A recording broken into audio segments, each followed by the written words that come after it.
नमस्कार दोस्तों, स्वागत है आप सभी का सुपर आईएएस पर। एक मेजर डेवलपमेंट सामने आ रही है। भारत सरकार के द्वारा ये फैसला लिया गया है कि आने वाले कुछ सालों में इंडियन आर्मी की जो सैनिकों की स्ट्रेंथ है उसको 2 लाख से कम किया जाएगा। आप लोग यहाँ पे देख सकते हैं, ये वाली खबर आज से 3-4 दिन पहले सामने आई थी। Army looks to reduce the troops by 2 lakh. और साथ ही में इन्होंने ये भी अनाउंस किया है कि जो टोटल डिप्लॉयमेंट है जो कि कश्मीर में करी जाती है, कश्मीर के यूनियन टेरिटरी में करी जाती है, उसमें भी हमें बड़े बदलाव देखने को मिल सकते हैं। आपको मालूम होगा कश्मीर में राष्ट्रीय राइफल्स जो कि इंडियन आर्मी की एक ब्रांच है, जो कि अपने आप में एक काउंटर इंसर्जेंसी फोर्स भी कहलाई जाती है, वो डिप्लॉय करी गई है। उसमें भी बड़े बदलाव हमें देखने को मिल सकते हैं। तो सबसे पहले तो हम लोग ये जानेंगे और समझेंगे कि बेसिकली यहां पे जो आर्मी है वो स्ट्रेंथ को रिड्यूस किस प्रकार से कर रही है, और उसके बाद समझा जाएगा कि what are the various reasons जिसके चलते इंडियन आर्मी अपनी स्ट्रेंथ को रिड्यूस करने का ये बड़ा कदम ले रही है। आइए शुरू करते हैं दोस्तों मेरे साथ। मेरा नाम है अनिरुद्ध। यदि आप लोग इस लेक्चर की पीडीएफ को डाउनलोड करना चाहते हैं तो यहाँ पर दिए गए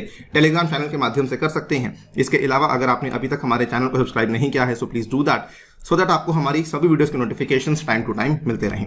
all right, so as I told you, army basically अपनी स्ट्रेंथ को लगभग 2 लाख से कम करने के प्रोसेस में आ चुकी है, और इन्होंने कहा है कि आने वाले 2 सालों में ही हम लोग इस स्ट्रेंथ को कम कर देंगे। जिसमें कि इन्होंने ये भी अनाउंस किया है कि जम्मू कश्मीर में मिलने वाला जो आपको राष्ट्रीय राइफल्स का फोर्स है और जो कई सारे एंटी टेरर यूनिट्स हैं, इसमें भी हमें बड़े बदलाव देखने को मिल सकते हैं। यहां पर आपको बता दें कि फिलहाल जो इंडियन आर्मी की स्ट्रेंथ है वो अप्रोक्सीमेटली 13 लाख के आसपास देखने को मिलती है। बताया जा रहा है कि आने वाले कुछ सालों में इस स्ट्रेंथ को 11 लाख के आंकड़े पे लाया जाएगा, और उसके बाद लगभग 10 से 12 साल तक इसी नंबर को मेंटेन किया जाएगा, और उसके बाद फिर शायद नए चेंजेस को इंट्रोड्यूस किया जाएगा। नाउ सवाल ये आता है कि आर्मी अपनी स्ट्रेंथ को रिड्यूस कैसे कर रही है। तो इसमें इन्होंने कहा है एक सबसे पहली चीज कि जो भी हम लोग व्हीकल्स जो हम लोग प्राइवेट इंडस्ट्री से ले रहे हैं, जैसे आप लोग देखते हैं आर्मी में आर्मर्ड व्हीकल्स होते हैं, कई सारे व्हीकल्स। पिछले साल की बात है, महिंद्रा से हमने एक जो व्हीकल था वो लिया था। तो उसमें आर्मी ने ये कहा है कि जो भी उन व्हीकल्स के रिपेयर और मेंटेनेंस का काम है उसके लिए अब हम लोग आर्मी के लोगों का इस्तेमाल नहीं करेंगे, बल्कि वो वाला जो काम है उसको आउटसोर्स किया जाएगा और उसी प्राइवेट कंपनी से लोगों को बुलाया जाएगा जिससे कि उस व्हीकल को खरीदा गया है। तो यहां पर अगर मान लीजिए महिंद्रा से किसी चीज को खरीदा गया है तो आर्मी जो है वो महिंद्रा के ही लोगों को बुलाएगी और उन्हीं से उस व्हीकल को ठीक करवाएगी। फिर भले वो टैंक्स हो, फिर भले वो किसी भी तरह का कोई भी ऑल टेरेन व्हीकल हो, कुछ भी हो। इस पूरे के पूरे मॉडल को कहा जाता है government owned contractor operated model, जो कि आर्मी काफी लंबे टाइम से सोच रही थी। और इनफैक्ट ये कुछ कुछ एरियाज में हो भी रहा है, लेकिन अब इसको बड़े लेवल पे लाया जाएगा सो दैट हमारी जो फोर्स है उसकी स्ट्रेंथ को कम किया जाए। और साथ ही में यहाँ पे आर्मी ने ये भी अनाउंस किया है कि जो आर्मी की अलग अलग ब्रांचेस हैं, फॉर एग्जांपल इन्फेंट्री हुआ, आर्मर्ड ब्रांच हुआ, ईएमई जिसको कि core of electronics and mechanical engineer कहा जाता है, इन सभी में रैशनलाइजेशन का प्रोसेस शुरू हो चुका है। यानी कि जो भी इनको लगता है कि अगर हमें ट्रूप्स की स्ट्रेंथ को कहीं पे कम करना है तो सभी ब्रांचेस में धीरे धीरे कम किया जाएगा, डिपेंडिंग अपॉन कि अग्निपथ स्कीम के तहत रिक्रूटमेंट का जो प्रोसेस है वो किस तरीके से आगे बढ़ता है। इसके अलावा आर्मी ने यह भी अनाउंस कर दिया है, जिस चीज की हालांकि काफी आलोचना भी हुई है, कि नेशनल कैडेट कोर यानी कि एनसीसी में जो लोग आर्मी से डेप्यूटेशन पे जाया करते थे उसको हम लोग काफी बड़े लेवल पे कट करने वाले हैं। यहां पर आप लोग देख सकते हैं, ये वाली खबर जून 11 2022 की है। A proposal to reduce army personnel in NCC by 75%। इस चीज को लेकर इन्होंने कहा है कि जो भी वैकेंसीज एनसीसी में हम देखने को मिलेंगी they will be filled by hiring the ex serviceman as per the proposal. और साथ ही में यह भी अनाउंस कर दिया गया है कि जो रेजिमेंटल हेडक्वार्टर्स हैं वहां पर भी डेप्यूटेशन में हमें काफी ज्यादा रिडक्शन देखने को मिलने वाली है, और इस तरीके से आर्मी बेसिकली अपनी स्ट्रेंथ को रिड्यूस करने का प्रोसेस फॉलो करने वाली है। Now the big question to ask is this. पिछले साल की ही बात है, दिसंबर 2021 में आर्मी ने यह बताया था पार्लियामेंट में कि हम लोग जो है वो लगभग 9362 ऑफिसर्स की शॉर्टेज फेस कर रहे हैं और 1,13,193 पर्सोनल की शॉर्टेज हम लोग ओवरऑल फेस कर रहे हैं, जिसमें कि बहुत सारे जेसीओज और बहुत सारे आपको रैंक्स वेकेंट देखने को मिलते हैं। मोटी मोटी अगर हम आंकड़े की बात करें तो 1.35 लाख पर्सोनल की आर्मी शॉर्टेज फेस कर रही है। ना एक तरफ आर्मी अपनी स्ट्रेंथ को कम करने की बात कर रही है, दूसरी तरफ आर्मी ऑलरेडी शॉर्टेज को फेस कर रही है। So what are the reasons जिसके चलते यहां पे आर्मी के द्वारा ये वाला कदम लिया जा रहा है। बल्कि इंटरेस्टिंगली अगर आप देखेंगे अग्निपथ के तहत भी जो हमें यहाँ पे रिक्वायरमेंट्स को पूरा करना था उतनी ज्यादा यहाँ पे जो रिक्रूटमेंट है वो हो ही नहीं रही है। ऑन एन एवरेज एक साल में 60,000 के आसपास आर्मी के पर्सनल रिटायरमेंट लेते हैं, लेकिन अग्निपथ में अगर 2022 की बात करें तो केवल 35,000 से लेके 40,000 पर्सनल को ही रिक्रूट किया जा रहा है।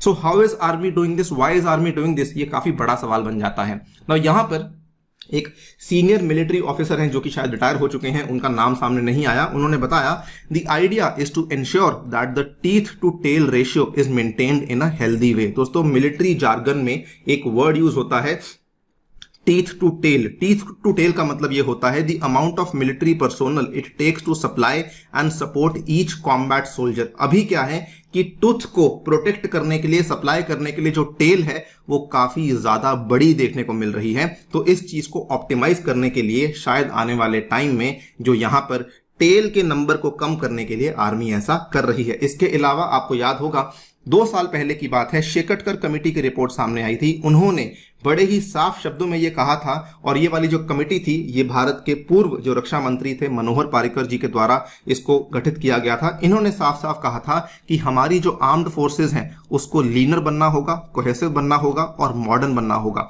और यहाँ पर अगर आप देखें आने वाले जो चैलेंजेस और चुनौतियां हैं उसमें बताया जा रहा है कि जो आर्म्ड फोर्सेज हैं they will be much more technology driven, और इसीलिए military is basically looking to be a technology driven force, cutting down on manpower.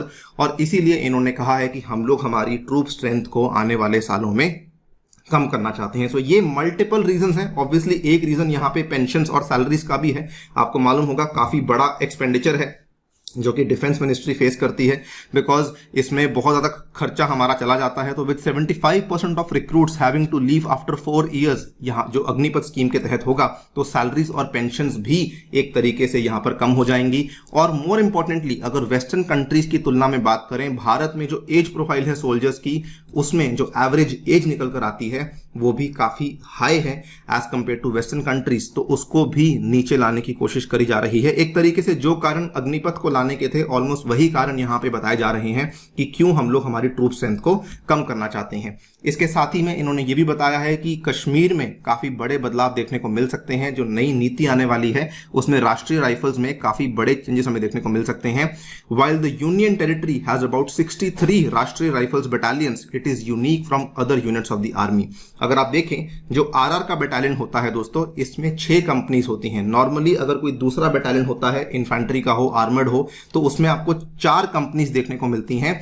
और अगर आप देखें किसी भी कंपनी को नॉर्मली हमें कैप्टन्स ही हेड करते हुए देखने को मिलते हैं, लेकिन in the case of RR it is always a major जो कि एक कंपनी को हेड कर रहा होता है। तो बताया जा रहा है कि उसमें भी हमें बड़े बदलाव देखने को मिल सकते हैं। One of the thought processes was to reduce 2 companies in each battalion, यानी कि जो 6 है उसको कुल मिला के 4 किया जाएगा। और ये भी यहां पे किया जा रहा है actual number of RR battalions could also be reduced, और ये भी यहां पे आंकलन करने की कोशिश करी जा रही है कि जो एरिया ऑफ रिस्पॉन्सिबिलिटी एक कंपनी को, एक बटालियन को दिया जा रहा है उसको इंक्रीज किया जाए, ऑब्वियसली विदाउट कॉम्प्रोमाइजिंग कि हमारा जो काउंटर टेररिज्म के ऑपरेशंस हैं उसमें कोई नेगेटिव इंपैक्ट ना आए। तो इस तरह की बातें भी हो रही हैं। ऑब्वियसली अभी तक यहाँ पे इस चीज को लेके पूरी क्लैरिटी नहीं आई है, लेकिन हाँ इंडियन आर्मी ने ये यहाँ पे सोच लिया है कि ट्रूप स्ट्रेंथ को 2 लाख से कम डेफिनेटली किया जाएगा।